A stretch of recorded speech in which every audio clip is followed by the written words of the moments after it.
So listen to this. This video is a precise guide on how to cheat, scam, and swindle your way to the Champions League title. It is meant for entertainment purposes only, so if you're a president, CEO, or chairman of a top European club, I sincerely advise you to click off of it before you are inevitably consumed by greed, entitlement, or an unquenchable thirst for the kind of glory you never deserved in the first place. As for everyone else, please proceed with caution. This is the story of how Olympique Marseille successfully robbed the Champions League title. So first, every heist has gotta have a mastermind behind it, so I present to you Bernard Tapie. Often referred to as the French Donald Trump, similarly to some other morally dubious characters, he started his life as a failed artist, strangely enough then giving Formula 3 racing a go before realizing that his true vocation was business. But what led him to that conclusion, you ask? Well, first, he opened his very own electronics store, which went bankrupt, so then he set up his very own group purchasing organization, or GPO, which for Tapie was just a fancy way of saying that he held absolutely no stock whatsoever, being nothing more than a middleman extracting profits from workers' councils while managing to convince them that he was only there to find them the best deals on the market. Absolutely wonderful, as you may imagine. However, that was not it. Then he sold that company and founded another named Cour Assistance, pitching senior citizens a device that would alert the paramedics were they about to have a heart attack, only to end up getting shut down and handed a 1-year suspended prison sentence for false advertising, after it was exposed that they were so unprepared to deal with any emergency that in fact, 3 out of the 5 ambulances in their commercials have been rented for filmmaking purposes only, when they in fact only own 2, which, let me tell you, were not up to code. However, as any upstanding businessman, when one more of his companies failed, he pivoted and realigned himself according to the market's needs, instead becoming a consulting engineer specialized in business recovery. Because, let's be real, if there was something Bernard Tapie knew a thing or two about, it was bankruptcy. So it worked. Over the next 8 years, he proceeded to buy 5 unwanted bankrupted companies at public auctions for €1 each, which would add up to a total of about €1.80 today, flipping them all over the next decade or so for a total of 1.1 billion francs, or, 300 million euros in today's money. And that's just the 5 deals he became famous for. It's estimated that he flipped at least 30 other companies, and that, obviously, does not even include the ones he decided to keep, like, for example, La Vie Claire, a nationwide chain of organic food stores that raked in millions every year, making him one of the richest people in France, but above all, one of the most eccentric. Starting it all by poaching the legendary cyclist Bernard Hinault, as well as upcoming prospect Greg LeMond, both from Renault, using them to set up La Vie Claire's very own cycling team and almost instantly winning the Tour de France, not once, but twice. And as if that wasn't enough,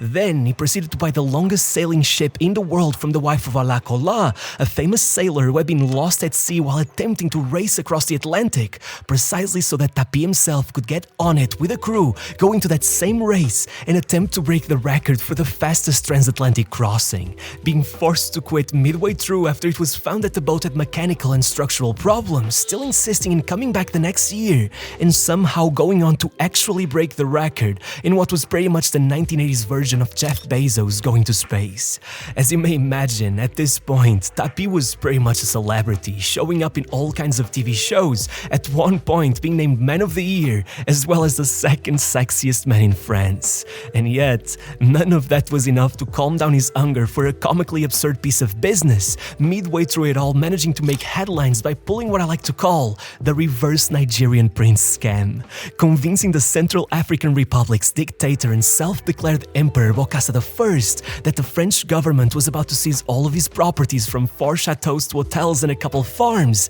getting the guy to sell them off to him for just $2 million, about 10% of their actual value, when really the government had no plans to do any of that, instead catching Tapie in the middle of this scam, leading him to try to justify it all by claiming he was some kind of vigilante only scamming the dictator so that he could donate the profits to the United Nations. And still, somehow, after all of this, when Olympique Marseille, one of the biggest clubs in France, found themselves fresh of a catastrophic relegation and in serious financial trouble, guess who the mayor of Marseille, Gaston Defferre, decided to sell the club to after decades of it being owned by the city itself? Bernard Tapie, ironically once again purchasing it for the symbolic value of a single franc, with the mayor begging him to bring the club back to glory despite him initially rejecting the offer, claiming he knew nothing about football, only being convinced to do it when the mayor told him, "I'm not selling you a team, I'm not selling you a stadium, I'm selling you a public." In other words, telling him that resurrecting Marseille was his one way towards the one thing he craved more than money: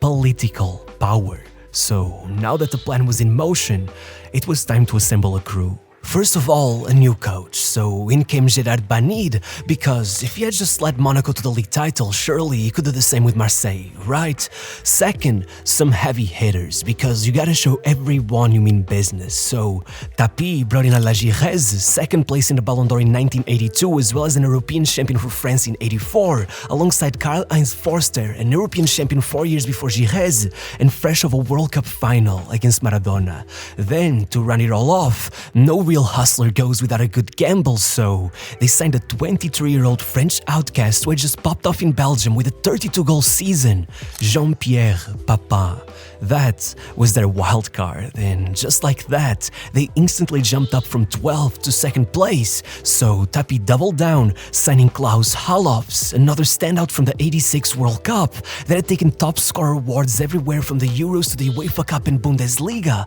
then adding yet another gamble, a 23-year-old Abedi Pele who at the time hadn't played any top-flight football. With Marseille now getting all the way to the Cup Winners' Cup semi-finals, their best ever performance in a continental tournament, all while Tapie became close friends with François Mitterrand, the president of France, getting his political support as he decided to run for parliament as the representative of one of the constituencies in the Marseille area at the very last minute, starting a lightning campaign in which he was caught literally faking a bomb threat against his own office, still only losing the election by about 84 votes and somehow managing to get it annulled thanks to claims of miscounting and election fraud, rerunning the following year and winning, which undoubtedly, in a region packed full of Marseille fans, had a lot to do with the fact that he had taken his spending to a whole new level, breaking the French transfer record for the most controversial player in the country, Eric Cantona, who had just led France to the under-21 Euros following a 2-month ban for kung fu kicking a player mid-match.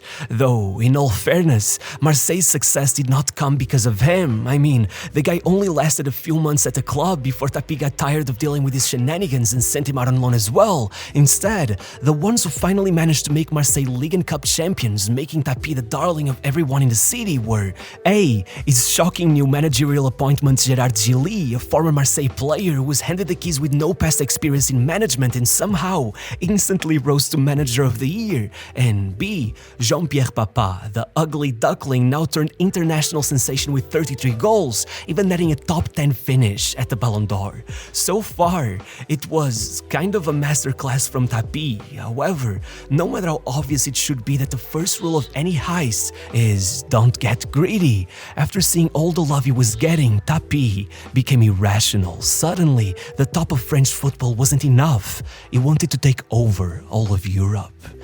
Listen, the next season was just wild to watch. Tapie let go of Klaus Halofs and then brought in 1984 European champion and Ballon d'Or runner-up Jean Tigana, the league's Young Player of the Year Didier Deschamps, the two-time Copa America champion and South American Player of the Year Enzo Francescoli, as well as the European champion, World Cup medalist and holder of a 4th place finish in the Ballon d'Or, Manuel Amoros. Not to mention that he also broke the league's transfer record twice more, bringing in Carlos Moser, a world champion for Flamengo and European Cup runner-up with Benfica, and then threatened the world transfer record itself by making Chris Waddle the 3rd most expensive player in history, only behind Maradona and Ruud Gullit, which meant that, indeed, now the league title was non-negotiable and the real prize was the European Cup. But that went tremendously wrong. One step away from the final, Marseille went up against Benfica with a 1-goal advantage and watched them turn it all around and knock them out on away goals,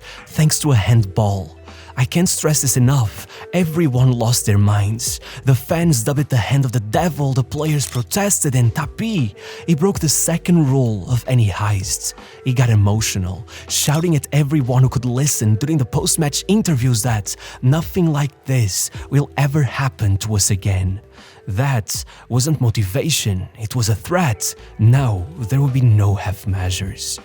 Okay, so to start off 1990, Tapie completed what he called the business of his life, buying Adidas off of the daughters of founder Adolf Dassler for 245 million euros, far more than his usual 1 franc per company policy, but still a bargain. Even with bankruptcy knocking at the door and Nike taking over, Adidas was still the 4th biggest brand on the planet, and for Tapie, the plan was simple. Shut down all the factories in Germany, outsource it all to Asia, and before people can notice the Made in China stickers on their sneakers, poach Nike's marketing director and slap a new logo on every product because there's no better distraction than a rebranding. All done. And now that you've unlocked a new source of income, time to invest on what really matters, some new signings. Dragan Stojkovic, 6th place in the Ballon d'Or and a World Cup All-Star, as well as French Player of the Year, Basile Boli. But above all, a new manager, or I guess, a few new managers. You see, Tapie started the season by bringing in none other than Franz Beckenbauer, obviously one of the greatest players of all time and at that point,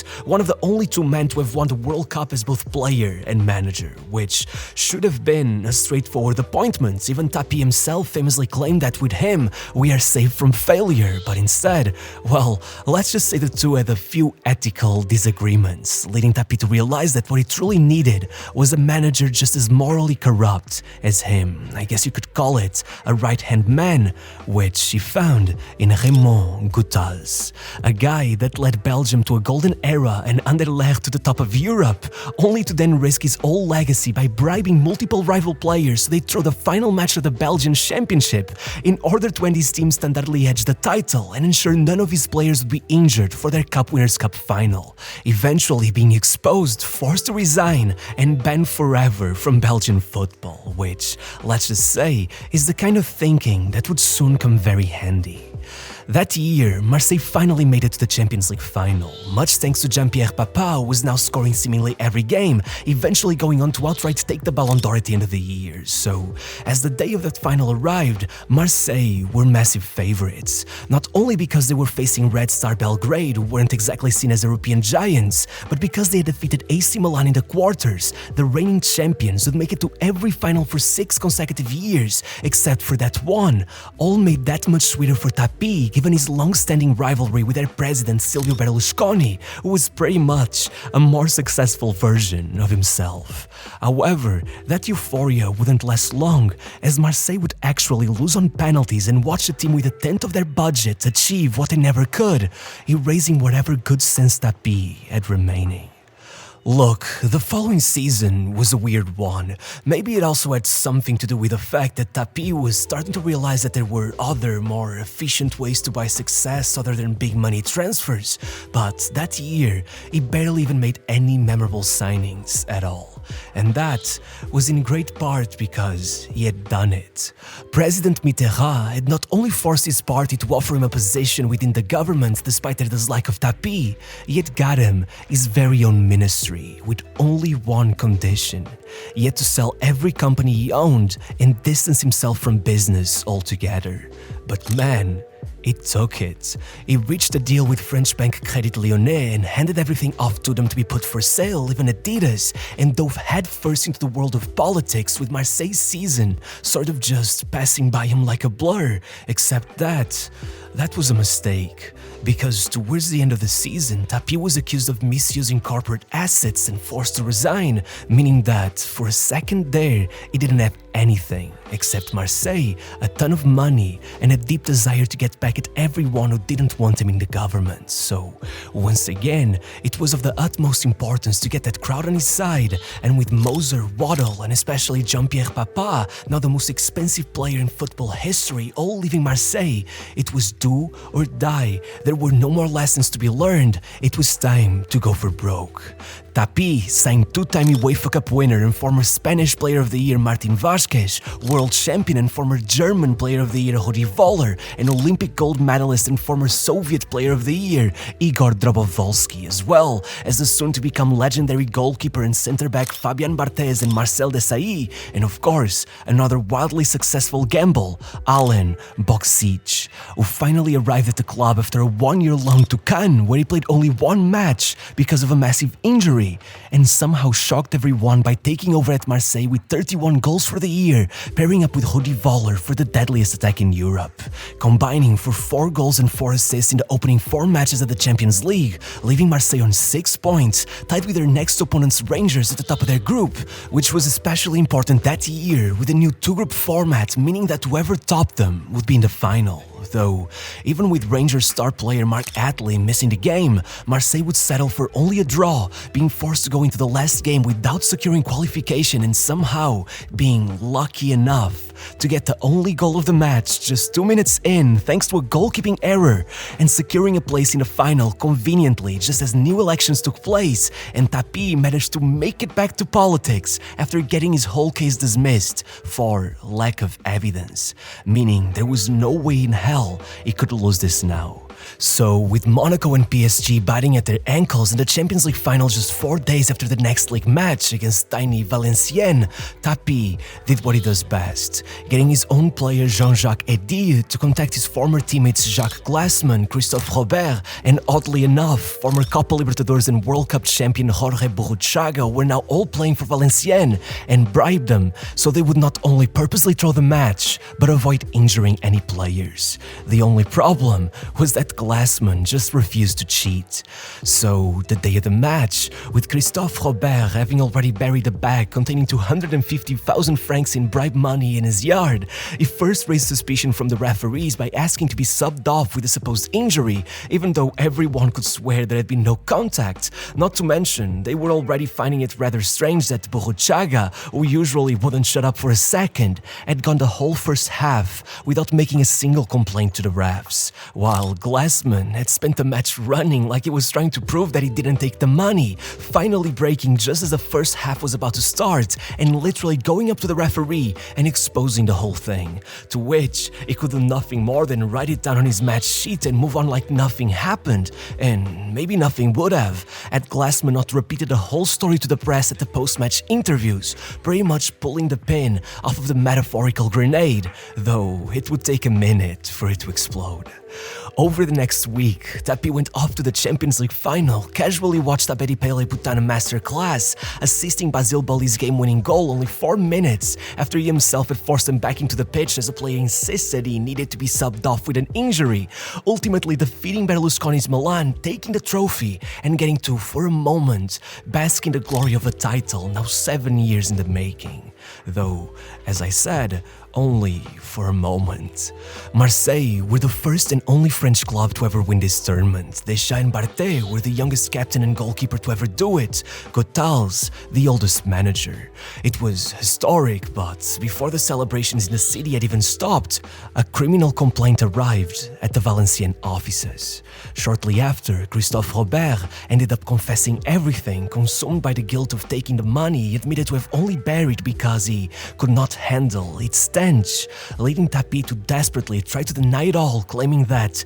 would ever believe that Marseille would have to pay off a team like Valenciennes in order to beat them, only further embarrassing himself as seemingly every day from there on out more allegations came out against him. CSKA manager Gennady Kostylev claimed he too had refused a bribe from Marseille, though he eventually found out his main keeper had taken money from them prior to their 6-0 defeat. Even worse, Jean-Jacques Eddy, the player tasked with getting his old teammates on board, admitted to having witnessed Marseille staff inject some kind of substance into the water bottles offered to CSKA players in their visit to the Velodrome, going even further by exposing the club for doping its players with what team doctors called adrenaline boosts, which would eventually be corroborated by his teammate Tony Cascarino. Meanwhile, Mark Hatley, who did miss his match against Marseille through suspension, had to swear on his life that though he too was offered money to skip the match, he had not taken it, instead believing one of Bruges' defenders had been paid to try to get a reaction out of him and force a suspension,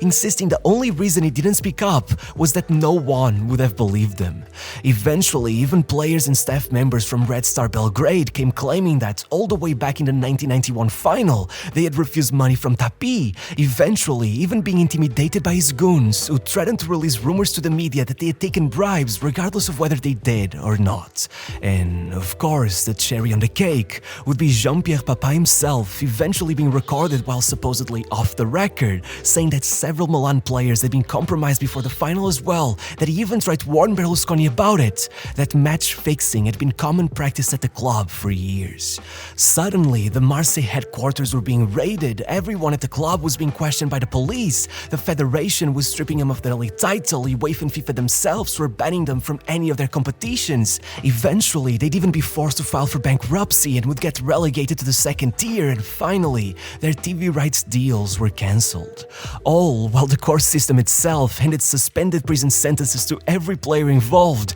even going after Robert's wife for conspiracy since she was the one to collect the money, still inevitably figuring out that all roads led to Tapie, at which point he was first charged with corruption, fraud, and then with witness tampering after he had the bright idea of approaching the Valencian manager and trying to get him to lie in his deposition and take the blame for the whole thing. One way or another, ending up banned from football for life, ordered to resign from any political positions he still held, and being hit with a sentence of 2 years of jail time, where, like any other billionaire, he ended up serving only 8 months in total, while repeatedly insisting he had been set up in some kind of political score-settling scheme, which, to play devil's advocate, may not be a complete lie, as this whole disaster was convenient for a lot of powerful people. Above all, credit to Billionaire, the bank tasked with selling off his assets ever since he had gone into politics, who, instead, proceeded to scam the scammer, buying Adidas themselves for the minimum price he had set, only to sell it off for twice as much only days later to some offshore company,